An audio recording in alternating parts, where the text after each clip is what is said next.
India में recently Asia का सबसे बड़ा हॉस्पिटल बन चुका है, जिसकी ओपनिंग उनके प्राइम मिनिस्टर नरेंद्र मोदी ने की है। और इसका रकबे की अगर बात की जाए तो 130 एकड़ पर ये फैला हुआ हॉस्पिटल है। पाकिस्तान एक ऐसा मुल्क है जो तकरीबन सबसे ज़्यादा IMF प्रोग्राम में जा चुका है। आखिर क्या वजह है कि इंडिया आबादी ज़्यादा होने के बावजूद भी हेल्थ सेक्टर में, हेल्थ केयर में हमारे से यानी पाकिस्तान से आगे है। इंतहाई शर्म की बात यह है कि हमारी लीडरशिप ने हमेशा हमें यही बताया कि हमें यूरोप से, अमेरिका से, मुस्लिम दुनिया से एड आएगी तो हम तभी गुजारा कर सकेंगे।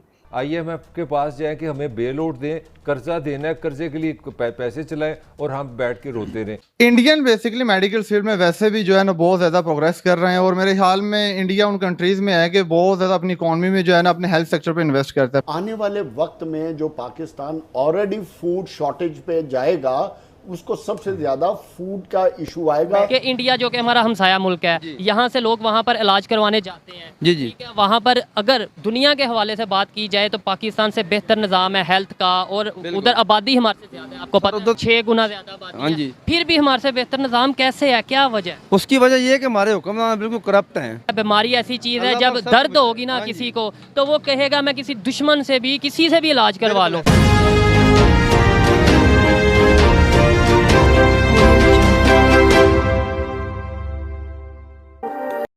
इंडिया में रिसेंटली एशिया का सबसे बड़ा हॉस्पिटल बन चुका है, जिसकी ओपनिंग उनके प्राइम मिनिस्टर नरेंद्र मोदी ने की है। और इसका रकबे की अगर बात की जाए तो 130 एकड़ पर ये फैला हुआ हॉस्पिटल है। आज मैं पाकिस्तान के शहर लाहौर के हॉस्पिटल जिन्ना हॉस्पिटल में मौजूद हूँ। यहाँ पर हम पाकिस्तान की आवाम से, पाकिस्तान के पेशेंट से बात करेंगे कि आखिर क्या वजह है कि इंडिया आबादी ज़्यादा होने के बावजूद भी हेल्थ सेक्टर में, हेल्थ केयर में हमारे से यानी पाकिस्तान से आगे है। और सेकेंडली अगर वर्ल्ड हेल्थ ऑर्गेनाइजेशन की बात की जाए तो उसकी रिपोर्ट के मुताबिक पाकिस्तान आता है 60वें नंबर पर और इंडिया आता है 44 नंबर पर। कि इंडिया जो कि हमारा हमसाया मुल्क है, यहाँ से लोग वहाँ पर इलाज करवाने जाते हैं। जी। ठीक है, वहाँ पर अगर दुनिया के हवाले से बात की जाए तो पाकिस्तान से बेहतर निज़ाम है हेल्थ का, और उधर आबादी हमारे से ज़्यादा है, आपको पता है उधर तो 3 गुना ज़्यादा आबादी है, 6 गुना ज़्यादा आबादी। हाँ जी। फिर भी हमारे से बेहतर निज़ाम कैसे है, क्या वजह? उसकी वजह यह है कि हमारे हुक्मरान बिल्कुल करप्ट हैं।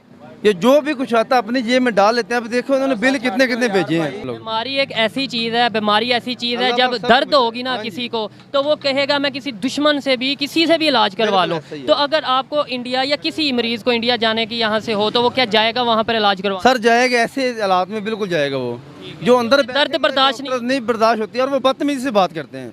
उनको कोई तमीज़ नहीं, वो अपनी फ्रूट खा रहे हैं, अपने गप्पे लगा रहे हैं लड़कियाँ लड़के। उनको नहीं है कि मर रहा है कोई जी रहा है। वो कहते लिख के देते हैं चलो भी ले क्यों नहीं जाते, घर जाओ अपने। लेकिन यहाँ पर मैं ये भी कहूँगा कहीं पर अच्छे भी मौजूद हैं लोग और बुरे लोग भी मौजूद हैं। इंडिया की अगर बात की जाए, इंडिया की बात की जाए, वो खुद अपनी मेडिसिन, आप क्योंकि मेरे से ज़्यादा बेहतर जानते हैं आप इस फील्ड से, आपको क्या लगता है वो खुद अपनी मेडिसिन जो उनसे वो प्रोड्यूस कर रहे हैं? इंडिया का हेल्थ केयर सिस्टम पाकिस्तान से कदरे बहुत बेहतर है। उसकी क्या वजह है सर? वहाँ पे आबादी हमारे से 6 गुना ज़्यादा है, और आप इस चीज़ को बेहतर जानते हैं कि जहाँ आबादी ज़्यादा होगी वहाँ पर हेल्थ के मसाइल ज़्यादा होंगे। तो फिर उन्होंने उसे कैसे कवर किया है? वर्ल्ड हेल्थ ऑर्गेनाइजेशन के मुताबिक भी वो हमारे से आगे हैं। हम आते हैं तकरीबन 60 नंबर पे, ऑल ओवर दी वर्ल्ड तमाम कंट्रीज़ को देखा जाए वो आते हैं 44 नंबर पे। तो क्या वजह समझ? इंडियन बेसिकली मेडिकल फील्ड में वैसे भी जो है ना बहुत ज़्यादा प्रोग्रेस कर रहे हैं, और मेरे ख्याल में इंडिया उन कंट्रीज़ में है कि बहुत ज़्यादा अपनी इकॉनमी में जो है ना अपने हेल्थ सेक्टर पे इन्वेस्ट करता है। पाकिस्तान में ये अगर आप गवर्नमेंट सेक्टर में चले जाएं तो वहाँ पर कोशिश की जाती है कि आपकी लोकल जो फार्मा इंडस्ट्री है वहाँ की मेडिकेशन ड्रग टेस्टिंग लैब के लिए टेस्ट करवा के लोगों तक पहुँचाई जा रही हैं, लेकिन फिर भी लोगों का एतमाद उस तरह से बहाल नहीं हो पा रहा। शायद लोगों को ये इस चीज़ का आइडिया नहीं है कि जो हमारी फार्मा इंडस्ट्री है, अगर हम इसको बिल्ड करें तो हमारे जो मेडिकेशन बहुत महंगी अद्वियात जो हम खरीदते हैं तो हमें सस्ते दाम हो जाए ना मिल जाएगी, हमारा अपना पर्सनल फायदा बहुत ज्यादा उसमें। शायद माइंडसेट बन चुका है कि पाकिस्तान में उस लेवल की दवाई बनती नहीं है या उस तरीके से क्वालिटी नहीं होती मेडिसिन में, तो हम पैसे ज़्यादा खर्च लेते हैं, लेकिन हम लेते हैं तो ब्रांडेड या फिर इंपोर्टेड मेडिसिन यूज़ करना बेहतर समझते हैं। मुझे ये बता दें लास्ट में, अगर ये थी आपने मेडिसिन के हवाले से बात की, अब अगर हम जर्नल एक कॉमन सा क्वेश्चन कॉमन पब्लिक के हवाले से अगर बात करें तो पाकिस्तान का जो हेल्थ सेक्टर है, जो सरकारी अस्पताल हैं और इंडिया के जो हेल्थ सेक्टर और सरकारी अस्पताल हैं, क्या समझते हैं कौन सा बेहतर है और क्या वजह? सिर्फ एक लाइन में आपने रीज़न बतानी है जो आपके ख्याल। गवर्नमेंट सेक्टर्स में हमारे यहाँ मैं जनरल हॉस्पिटल या सर्विसेज हॉस्पिटल की अगर एग्जांपल देता चलूँ, लेकिन अद्वियात का जो मेयार है शायद उस तरह से लोगों का ट्रस्ट बिल्ड नहीं कर सका जिस तरह से होना चाहिए। तो लोग वहाँ से मेडिसिन ले लेते हैं, लेकिन वो कहते हैं कि जी हमें जो अद्वियात जो मल्टीनेशनल कंपनीज की होती हैं, जो ज़्यादा जिनका ट्रस्ट है, जो बाहर से इम्पोर्ट करके पाकिस्तान में ला रहे हैं या बाहर के लाइसेंस पर पाकिस्तान में मैन्युफैक्चरिंग हो रही, तो उन पर उनका एक ट्रस्ट बन चुका है। लोगों के पास शायद अवेयरनेस नहीं है। पाकिस्तान में फार्मेसी प्रोफेशन उस तरह से प्रोग्रेस नहीं कर रहा। पाकिस्तान में फार्मेसीज पर पढ़े लिखे लोग नहीं हैं। अच्छा डॉक्टर साहब, आपने दुरुस्त फरमाया। मेरा बड़ा सादा से एक सवाल है, तो ये जो सारे मसाइल हैं, क्या हमने वो IMF बेल-आउट पे जिंदा रहना है? मैं रियासत पाकिस्तान की बात कर रहा हूँ, यहाँ पे सारी पार्टीज आ गई, 4 जर्नैल भी आ गए, तो क्या हमने हमारे इतनी अकल है, इतनी हमारी सलाहियत है कि हम IMF के पास जाएं कि हमें बेल-आउट दें, कर्जा देना है, कर्जे के लिए पैसे चलाएं और हम बैठ के रोते रहें? इससे, इस साइकिल से हम किसी तरह बाहर आ सकते हैं? देखिए, मैं जो दास्तान है पाकिस्तान की दुनिया में, पाकिस्तान एक ऐसा मुल्क है जो तकरीबन सबसे ज़्यादा IMF प्रोग्राम में जा चुका है। सबसे पहला IMF प्रोग्राम जो था वो मुशर्रफ साहब के आखिरी दिनों में किया गया था 1988 में।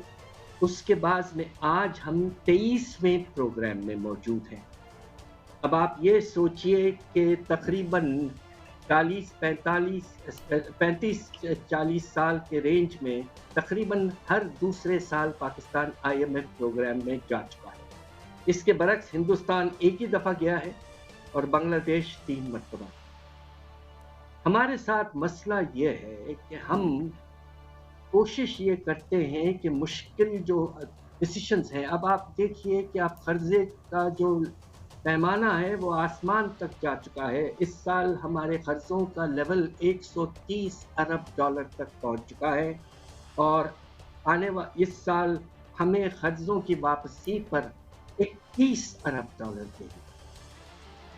होता ये कि ये जो हम बाहर से पैसा लेते हैं, हम उसको अपने तिजारती खसारे को पूरा करने के लिए इस्तेमाल कर देते हैं, तो हमारी प्रोडक्टिव कैपेसिटी जो है और पैसे वापस करने की सलाहियत, उसमें कोई इजाफा नहीं होता।